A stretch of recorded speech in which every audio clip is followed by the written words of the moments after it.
हाँ बच्चों, तो आज हम standard 11 chapter number 2 unit and measurement part 2 cover करने जा रहे हैं। क्या क्या कवर करेंगे? 7 फंडामेंटल फिजिकल क्वांटिटीज़ कौन सी हैं और उनके यूनिट क्या हैं, 2 सप्लीमेंट्री यूनिट्स कौन सी हैं और किस फिजिकल क्वांटिटी की हैं। उसके बाद इसी वीडियो में हम देखेंगे डेफिनेशन किसकी, मीटर की, किलोग्राम की, मतलब 1 मीटर क्या होता है, 1 किलोग्राम क्या होता है, 1 सेकेंड क्या होता है, केल्विन क्या होता है, कैंडेला क्या होता है, मोल क्या होता है, एम्पियर क्या होता है, और साथ ही साथ रेडियन और स्टेरेडियन भी। तो बच्चों, हमने चर्चा की थी पिछले लेक्चर में फंडामेंटल फिजिकल क्वांटिटीज़, वो टोटल 7 हैं और उनकी पर्टिकुलर यूनिट्स हैं। तो वो 7 फंडामेंटल क्वांटिटीज़ कौन कौन सी है वो देखते हैं। ओके, सबसे पहले है लेंथ। लेंथ एक फंडामेंटल फिजिकल क्वांटिटी है और जिसका यूनिट होता है मीटर। तो लिख दो, यहाँ पर हम लिखते हैं मीटर, और मीटर का सिंबल क्या है, एम। दूसरी फिजिकल क्वांटिटी, दूसरी फंडामेंटल फिजिकल क्वांटिटी है मास। ओके, एक काम करते हैं, मैं इसका आपको फिजिकल क्वांटिटी का सिंबल भी बता देता हूँ और साथ ही साथ मैं पूरा लिख करके बताता हूँ। चलो, जो ये लेंथ है, लेंथ का सिंबल है एल और लेंथ का जो यूनिट होता है वो है मीटर, और मीटर को लिखते हैं, मीटर का जो सिंबल है वो है एम। एक तरफ मैं फिजिकल क्वांटिटी लिखूंगा, दूसरी तरफ उसकी यूनिट लिखूंगा, इस तरीके से चलते हैं। मास, मास को हम लोग सिंबल देते हैं एम, और मास का जो यूनिट है, देखो मैं यहाँ पर बच्चों एसआई सिस्टम इंटरनेशनल की बात कर रहा हूँ, इंटरनेशनल सिस्टम में जो यूनिट है उसकी बात कर रहा हूँ। तो मास का सिंबल है एम और मास की जो यूनिट है वो है किलोग्राम और सिंबल है केजी।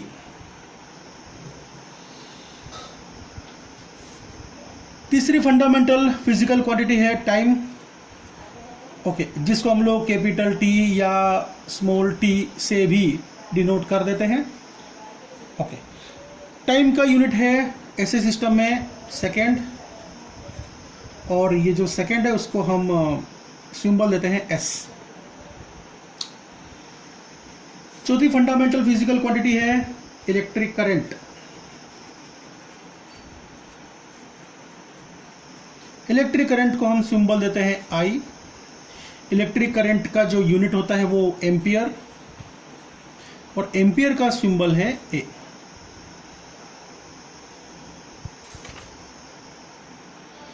पांचवी फंडामेंटल फिजिकल क्वांटिटी है amount of substance. Amount of substance, amount of substance, इसका जो यूनिट होता है वो होता है मोल, और मोल का जो हमने सिंबल दे रखा है स्मॉल में लिखना है स्मॉल एम ओ एल, मोल। अगला जो 6th फिजिकल क्वांटिटी है, फंडामेंटल फिजिकल क्वांटिटी, वो है luminous intensity.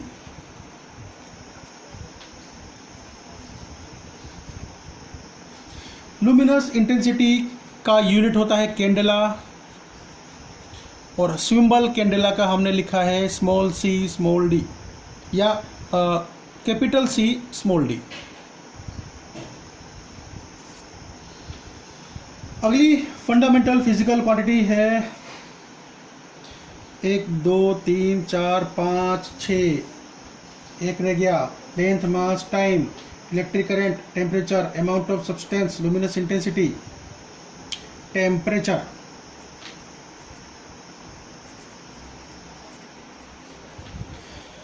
Length, mass, time, temperature, electric current, amount of substance, luminous intensity हो गया, 7 हो गया। चलो जी, टेम्परेचर। टेम्परेचर को हम लोग कई बार अपने अलग अलग बुक्स में कई बार टी से सिंबल भी देखा होगा आपने, कई बार थीटा सिंबल भी लगा देते हैं। ओके, टेम्परेचर का जो यूनिट होता है वो होता है केल्विन। डिग्री सेंटीग्रेड ऐसे सिस्टम में यूनिट नहीं है, हम बात कर रहे हैं ऐसे सिस्टम में। ऐसे सिस्टम में जो टेम्परेचर का यूनिट होता है वो केल्विन होता है, और इसका सिंबल है कैपिटल के। ठीक है, तो ये टोटल 7 फंडामेंटल फिजिकल क्वांटिटी है और टोटल ये 7 फंडामेंटल यूनिट्स हैं। इसके बाद सप्लीमेंट्री फिजिकल क्वांटिटी की बात करते हैं। सप्लीमेंट्री फिजिकल क्वांटिटी और उसकी यूनिट एसआई सिस्टम में। पहली सप्लीमेंट्री फिजिकल क्वांटिटी है प्लेन एंगल। प्लेन एंगल इसको हम बोलते हैं थीटा से डिनोट करते हैं ना, और इसका जो यूनिट होता है ऐसे सिस्टम में वो होता है रेडियन। प्लेन एंगल का यूनिट डिग्री वो एसआई सिस्टम में नहीं है। एसआई सिस्टम में प्लेन एंगल का यूनिट रेडियन है, जिसको हम लोग स्मॉल RAD से ये सिंबल हम देते हैं, इससे डिनोट करते हैं। दूसरा जो सप्लीमेंट्री यूनिट है वो है सॉलिड एंगल। सॉलिड एंगल को हम लोग ये सिंबल ओहम टाइप का सिंबल भी दे देते हैं, और इसका जो यूनिट होता है एसआई सिस्टम में सॉलिड एंगल का यूनिट होता है स्टेरेडियन। स्टेरेडियन को हमने सिंबल दिया है SR। अच्छा बच्चों, इसके बाद में बारी आती है कुछ प्रैक्टिकल यूनिट्स की। प्रैक्टिकल यूनिट्स क्या है? देखो बच्चों, प्रैक्टिकल यूनिट है ना, ये आवश्यक नहीं है कि वो एसआई सिस्टम के यूनिट हो, वो किसी MKS सिस्टम के या FPS के यूनिट हो। प्रैक्टिकल यूनिट्स में क्या होता है कि हम अपने सामान्य जो कामकाज को सरल बनाने के लिए कुछ यूनिट्स डिसाइड कर लेते हैं। जैसे कि यदि मैं आपसे कहूँ कि बेटा मेरे लिए 1 गिलास पानी लेके आना, तो मैं आपसे ये नहीं कहूँगा कि बेटा मेरे लिए 273.52 मिलीलीटर पानी लेकर के आना, ठीक है ना। मैं क्या कहूँगा, 1 गिलास पानी पीना है, मुझे और ज़ोर से प्यास लगी है, 1 गिलास पानी और दे दो, 2 बाल्टी पानी भर के पौधों को दे दो। तो ये जो ग्लास बाल्टी ये जो बना रखा है ना, 3 ट्रक माल भेज दो, 3 ट्रक आलू की खेप यहाँ भेज दो, दिल्ली से मुंबई भेज दो। तो ये जो ट्रक बाल्टी ये जो बना रखा है ना, ये क्या है, ये प्रैक्टिकल यूनिट्स हैं, ठीक है। जैसे जो किसान लोग आपस में बात करते हैं तो वो कैसे बात करते हैं कि 5 बोरा गेहूँ, इस तरीके से बात करते हैं, है ना। जैसे कि 5 मन गेहूँ, 5 मन चावल, इस तरीके से भी बात करते हैं। तो ये उन्होंने अपने यूनिट बना रखे हैं अपने हिसाब से, अपने कामकाज को आसान बनाने के लिए, ठीक है। अच्छा, और भी बुक्स में पढ़े जाते हैं अलग अलग प्रैक्टिकल यूनिट्स, जैसे कि लाइट ईयर, हॉर्स पावर। अच्छा, इनके अलावा प्रैक्टिकल यूनिट्स के अलावा कुछ यूनिट्स और भी होते हैं, इनको हम कहते हैं इम्प्रॉपर यूनिट। अब ये इम्प्रॉपर यूनिट देखते हैं, इम्प्रॉपर यूनिट्स। ये इम्प्रॉपर यूनिट्स क्या होते हैं? देखो, हम क्या करते हैं सामान्य भाषा में हम ये कह देते हैं कि मेरा जो वेट है वो 80 किलोग्राम है। तो वास्तव में मैंने क्या कहा कि माय वेट इज 80 किलोग्राम। इसका मतलब क्या होता है? तो इसका मतलब ये हो रहा है कि मैं अपने वेट को, वेट वास्तव में फोर्स होता है। फिजिक्स में मैं आपको डिटेल में बताऊंगा वेट के बारे में। तो वेट तो एक फोर्स होता है और फोर्स का यूनिट तो न्यूटन होता है, लेकिन यहाँ पर वेट को मेजरमेंट करने के लिए, वेट को मेजर करने के लिए मैंने कहा 80 kg वेट है।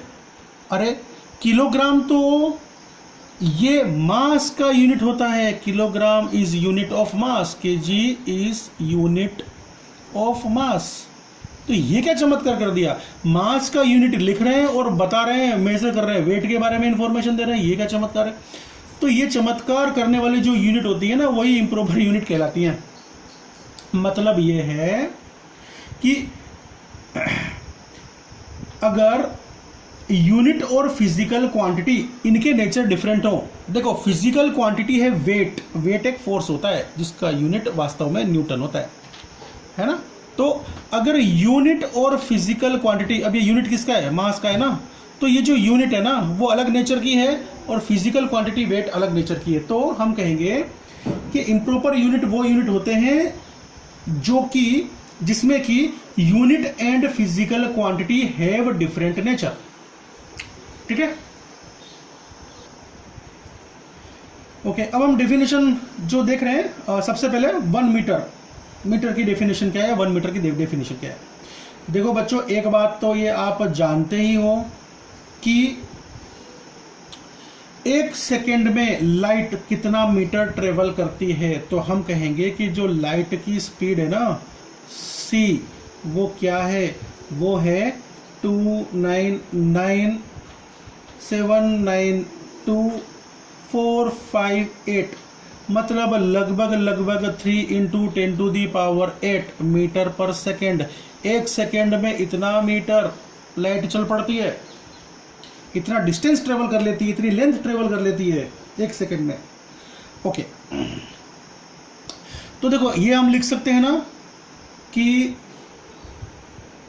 1 सेकेंड में लाइट ने ट्रेवल किया 299,792,458 मीटर। ओके, तो अब देखो यहां पर है ना, मैं इसका उल्टा लिखने जा रहा हूं। अब मैं ये कह दूं कि 299,792,458 मीटर लाइट इतनी लेंथ ट्रेवल कर सकती है 1 सेकेंड में, तो 1 मीटर कितने सेकेंड में ट्रेवल कर सकती है, कितने टाइम में ट्रेवल कर सकती है 1 मीटर। तो देखो यहां पर cross multiplication 1 × 1 second divide by this one, तो ये लिखूंगा मैं 1 × 1 × 1 और डिवाइड बाय ये 299,792,458 सेकेंड। देखो अब क्या समझ में आया, इतना सारा मीटर लेंथ कवर करती है लाइट 1 सेकेंड में, तो 1 मीटर कवर करती है इतने सेकेंड में। तो अब देखो मैं 1 मीटर की डेफिनेशन बना देता हूं कि अगर लाइट, अब ये कहां की बात चल रही है, यहां पर कंडीशन है कि लाइट चल रही है वैक्यूम में।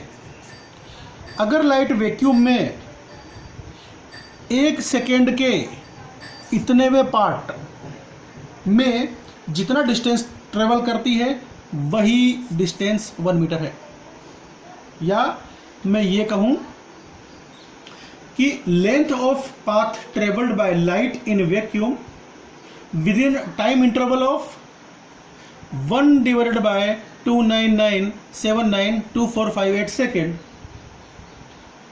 यही लेंथ ऑफ पाथ ही 1 मीटर है। ठीक है, तो डेफिनेशन आप यहां से बना सकते हो। ओके, और डेफिनेशन में आपको अभी थोड़ी देर में लिखवा भी दूंगा, आप बस अभी समझते चलो। अब बात आती है, हम समझते हैं कि ये 1 किलोग्राम कितना होता है, या 1 किलोग्राम की डेफिनेशन क्या हो सकती है। तो देखो बच्चों, जो ये 1 किलोग्राम है उसको डिफाइन करने के लिए क्या किया गया कि पेरिस के पास में, फ्रांस में एक ब्यूरो बनाया गया, एक कमेटी बैठाई गई, और उसको बोलते हैं international bureau of weight and measure. Okay, 1889 में ये कमेटी बैठी थी। तो उस कमेटी ने क्या किया था कि प्लेटिनम इरेडियम सिलेंडर, एक सिलेंडर डिसाइड कर लिया था कि भैया ये एक सिलेंडर है, और ये जो सिलेंडर है ये प्लेटिनम और इरेडियम का बना हुआ है। Platinum plus iridium.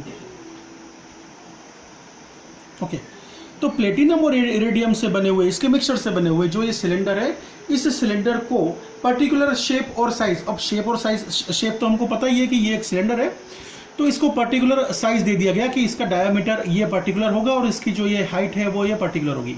ओके, तो इस पर्टिकुलर मटेरियल को कंटेन करने वाला ये जो सिलेंडर है, इस मटेरियल से बना हुआ जो ये सिलेंडर है, जिसको इस पर्टिकुलर कमेटी ने, इस particular bureau of weight and measure ने क्या किया, एक जगह प्लेस करके संग्रह कर दिया।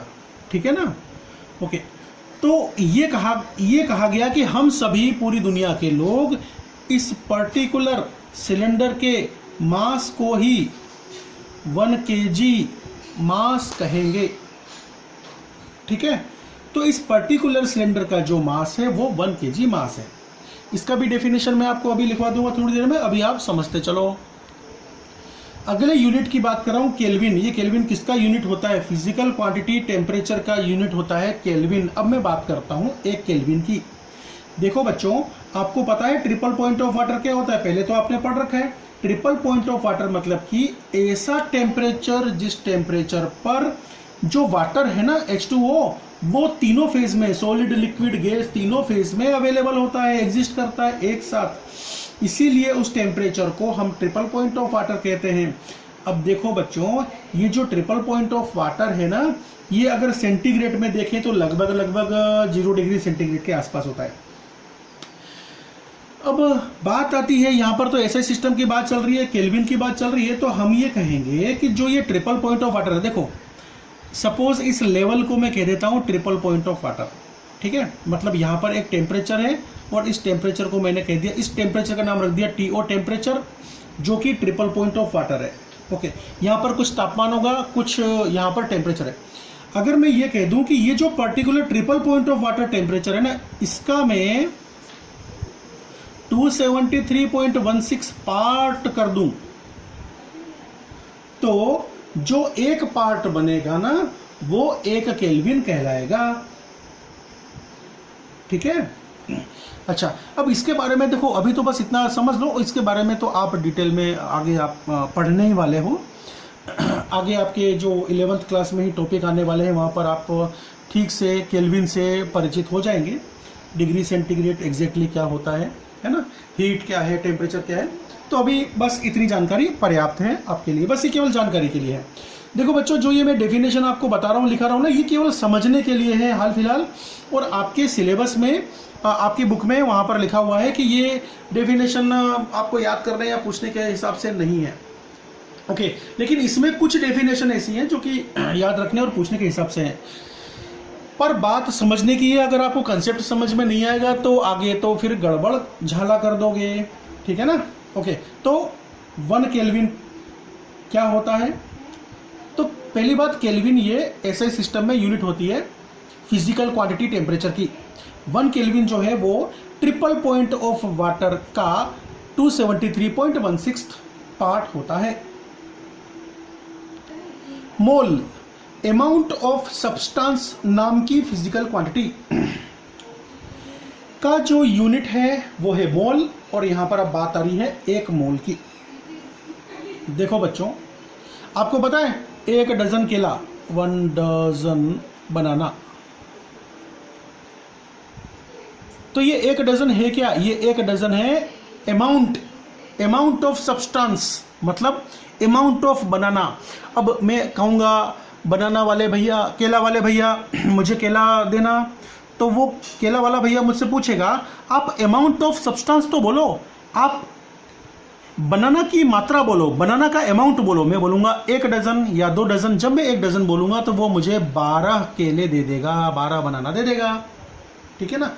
तो अगर मैं ये कहूँ कि 1 डजन एप्पल दे दो तो वो मुझे 12 एप्पल दे देगा। अगर मैं ये कहूँ 2 डजन नोटबुक दे दो तो वो मुझे 24 नोटबुक पकड़ा देगा, नोटबुक वाला, ठीक है ना, नोटबुक का बिजनेस करने वाला जो दुकानदार है वो। ओके, इसी तरह से जिससे 1 डजन का मतलब 12 होता है, 1 डजन का केवल और केवल मतलब होता है 12। इसी तरीके से 1 मोल का मतलब मैं आपको अब समझाने जा रहा हूँ। जिस तरीके से 1 डजन अमाउंट ऑफ सब्सटेंस है, उसी तरीके से 1 मोल भी अमाउंट ऑफ कोई चीज़ है, कोई सब्सटेंस है। ओके, अब ये 1 मोल अमाउंट है कितना?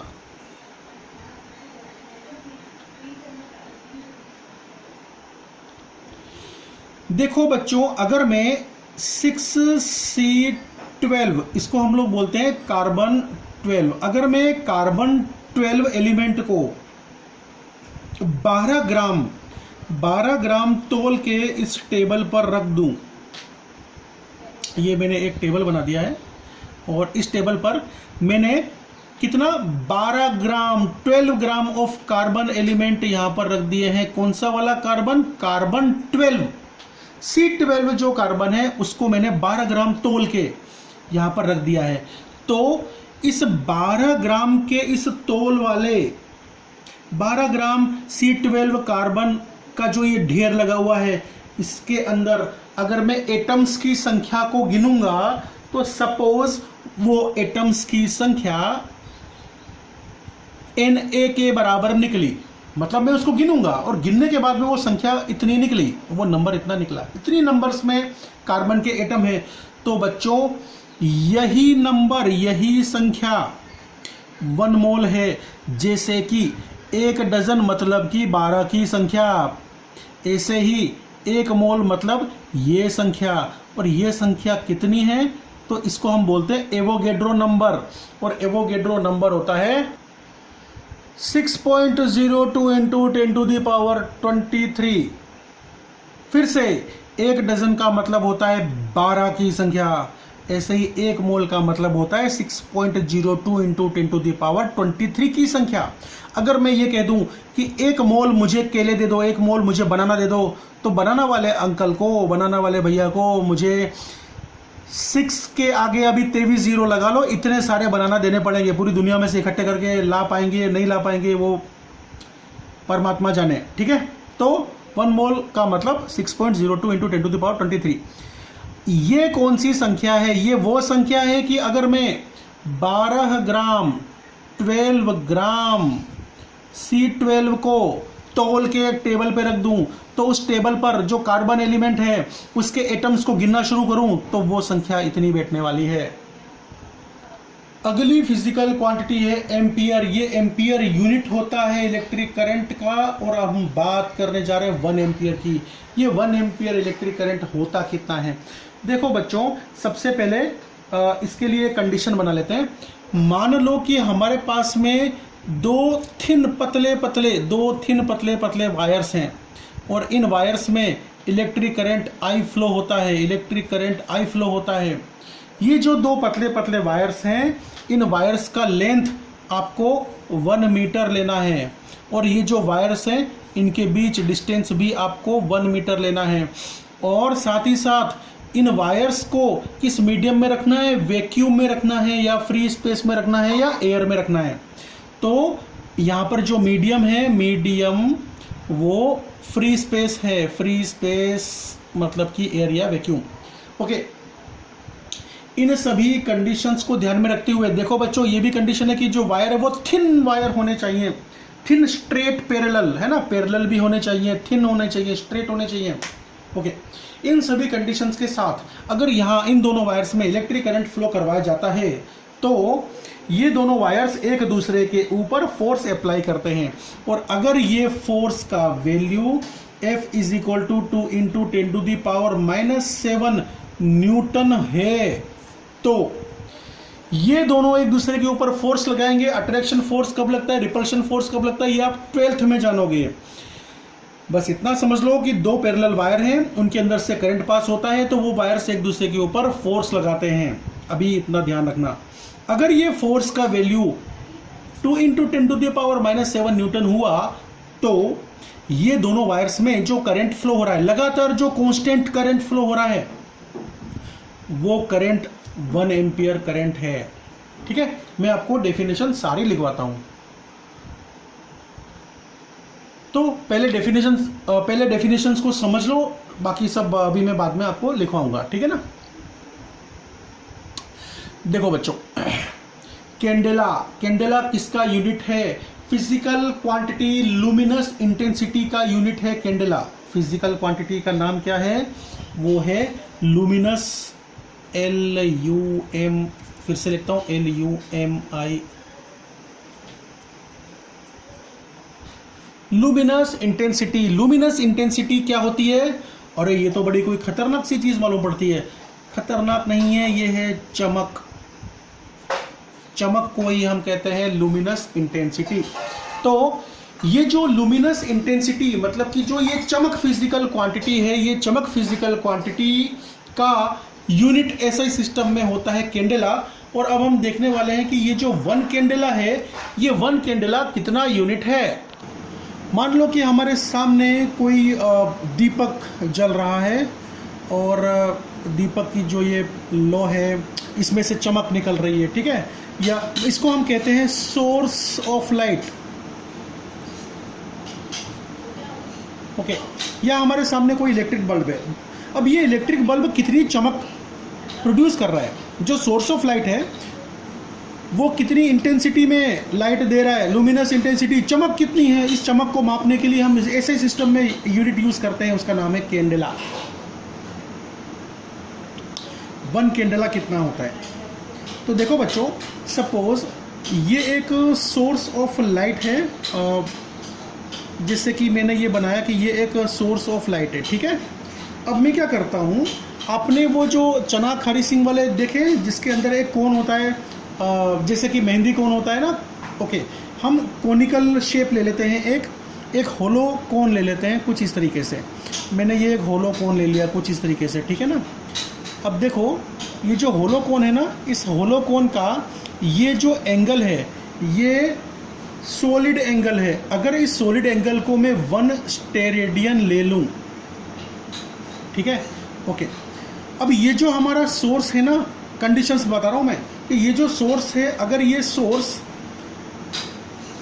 जो लाइट प्रोड्यूस करता है, वो लाइट प्रोड्यूस कर रहा है, उस लाइट की सोर्स जो लाइट प्रोड्यूस करता है उस लाइट की फ्रीक्वेंसी अगर 540 इंटू 10⁻12 हर्ट्ज है, और अगर ये लाइट मोनोक्रोमेटिक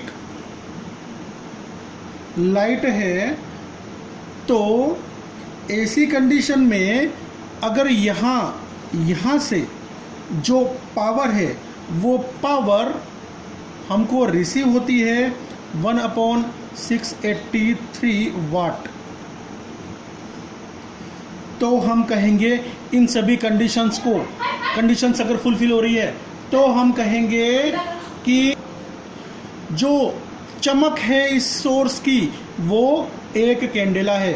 फिर से 1 कैंडेला चमक कितनी होती है, मतलब लुमिनस इंटेंसिटी जिसका यूनिट है, लुमिनस इंटेंसिटी को मापते हैं कैंडेला में। 1 कैंडेला कितना होता है? अगर source of light monochromatic light produce करता है, मोनोक्रोमेटिक मतलब कि एक जैसी फ्रीक्वेंसी वाली लाइट, उस पूरी लाइट में एक जैसी ही फ्रीक्वेंसी होगी, तो वो फ्रीक्वेंसी अगर 540 इंटू 10⁻12 हर्ट्ज है और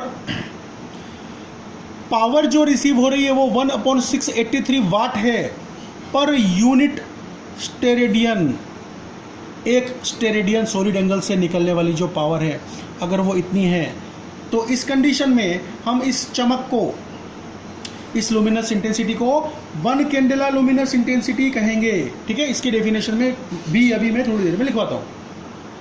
आगे हम देखते हैं supplementary units. Supplementary physical quantities plane angle और सॉलिड एंगल होता है। प्लेन एंगल का यूनिट होता है रेडियन एसआई सिस्टम में, और 1 रेडियन कितना होता है वो देखते हैं। देखो बच्चों, अगर मैं एक आर्क बनाता हूं और वो आर्क किसी सर्कल का पार्ट है, तो सपोज मैंने ये आर्क बना ली और ये आर्क अगर इस पर्टिकुलर सर्कल का पार्ट है तो इस सर्कल का सेंटर ये होगा। ये जो आर्क है ना, वो आर्क इस सेंटर पर कुछ एंगल बनाएगी, इसको कहते हैं angle theta subtended by this arc. तो ये जो सर्कल है इसका रेडियस अगर r है, ठीक है, और ये जो आर्क है ना, इस आर्क का जो लेंथ है, आर्क लेंथ, उसको मैं s मान लेता हूं, तो मैं कहूँगा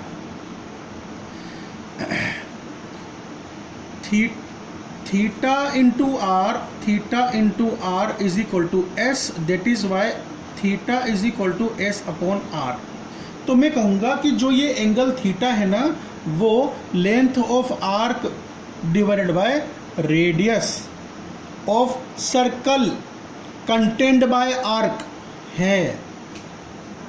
अब आगे की कंडीशन देखो, अगर length of arc is equal to radius of circle in which arc is contend, if s is equal to r हुआ तो theta is equal to s, अगर r के बराबर है तो आंसर तो 1 आ गया ना। तो थीटा कितना हुआ 1 और यूनिट है रेडियन। ओके, तो इस एंगल को ही मैं 1 रेडियन एंगल कहूँगा। ठीक है, अब ध्यान से सुनो। 1 radian angle is angle subtended by arc of a circle at a centre if length of arc is equal to radius of circle. एक रेडियन वो एंगल है जो कि सबटेंड किया गया है आर्क के द्वारा सेंटर पर, सर्कल के सेंटर पर, अगर आर्क की लंबाई, आर्क की लेंथ और सर्कल का रेडियस समान है तो इसी एंगल को, ये एंगल 1 रेडियन एंगल के बराबर है। ठीक है, ओके। जिन बच्चों के पास में मेरे बनाए ये नोट्स हैं तो उनको यहाँ से कोई कुछ भी यहाँ नोट डाउन करने की आवश्यकता नहीं है, ना तो कोई यहाँ पर फ़ोटो क्लिक करने की आवश्यकता है। ओके, जिनके पास में नोट्स नहीं है हाल फिलहाल वे ये यहाँ पर जो मैंने डेफिनेशंस आपको समझाई हैं वो सभी डेफिनेशंस आप यहाँ से नोट डाउन कर सकते हैं और आप यहाँ से इस पर्टिकुलर इंस्टेंट ऑफ टाइम के लिए आप यहाँ पर फ़ोटो भी खींच सकते हैं, तो आप उस तरीके से कर लीजिए। ठीक है, तो यहाँ पर इम्प्रॉपर यूनिट क्या है, उसकी डेफिनेशन क्या है, डेफिनेशन ऑफ यूनिट्स, मीटर की डेफिनेशन क्या है, किलोग्राम की डेफिनेशन क्या है, ये मैं आपको बता चुका हूँ। सेकेंड की डेफिनेशन ये मैं आपको बता चुका हूँ, तो आप इसे नोट डाउन कर लीजिए। ये जो सभी डेफिनेशंस लिखी हैं, इस तरह की जो डेफिनेशंस है वो आपकी बुक में भी मिल जाएंगी, जो सिलेबस बुक है उसमें भी दे रखी हैं, जब चैप्टर स्टार्ट होता है वहीं पर ही है। ओके, केल्विन की डेफिनेशन ये मैंने लिखी हुई है और मोल की डेफिनेशन भी लिखी हुई है, आप इसे यहाँ से नोट डाउन कर लो या फ़ोटो खींच लो। अगेन यहाँ पर एम्पियर की डेफिनेशन लिखी हुई है और यहाँ पर मैंने कंडीशन भी बता रखी है कि दो यहाँ पर 3 पतले वायर हैं और जो सारी कंडीशन बता रखी है ना। ओके, तो ये मैंने यहाँ पर ड्राइंग भी बना रखी है। ओके, यहाँ पर इसे नोट डाउन कीजिए 1 एम्पियर की डेफिनेशन। इसके बाद में 1 कैंडेला की डेफिनेशन नोट डाउन करो। 1 कैंडेला की डेफिनेशन, ये सभी वो कंडीशन है जो मैं आपको समझा रहा था। फोटो खींच लो। अभी हमने डिस्कस किया था डेफिनेशन ऑफ सप्लीमेंट्री यूनिट्स के बारे में, जिसमें हमने 1 रेडियन क्या होता है वो डिस्कस किया था।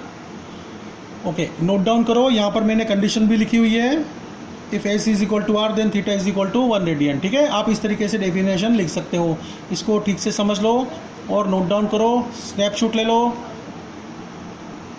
इसके बाद मैं आपको अभी समझाने जा रहा हूँ आज के इस लेक्चर का लास्ट टॉपिक है स्टेरेडियन। स्टेरेडियन क्या होता है? स्टेरेडियन यूनिट होता है, किसका यूनिट होता है? सॉलिड एंगल का यूनिट होता है। ये सॉलिड एंगल क्या होता है देखते हैं। हाल फिलहाल आप इसका फ़ोटो खींच लो, नोट डाउन कर लो और मैं आपको समझाता हूँ। जिन बच्चों को ये कंप्रेस्ड नोट्स चाहिए वो बच्चे इस नंबर पर मैसेज कर सकते हैं, फ़ोन बिल्कुल भी नहीं करना है। मैंने आप लोगों के लिए कंप्रेस्ड नोट्स बना रखे हैं। जो बच्चे ऑलरेडी मेरे नोट्स अपने पास में कंटेन करते हैं, रखते हैं, जब भी मेरा वीडियो सुने अब नोट्स को सामने खोल लिया करें।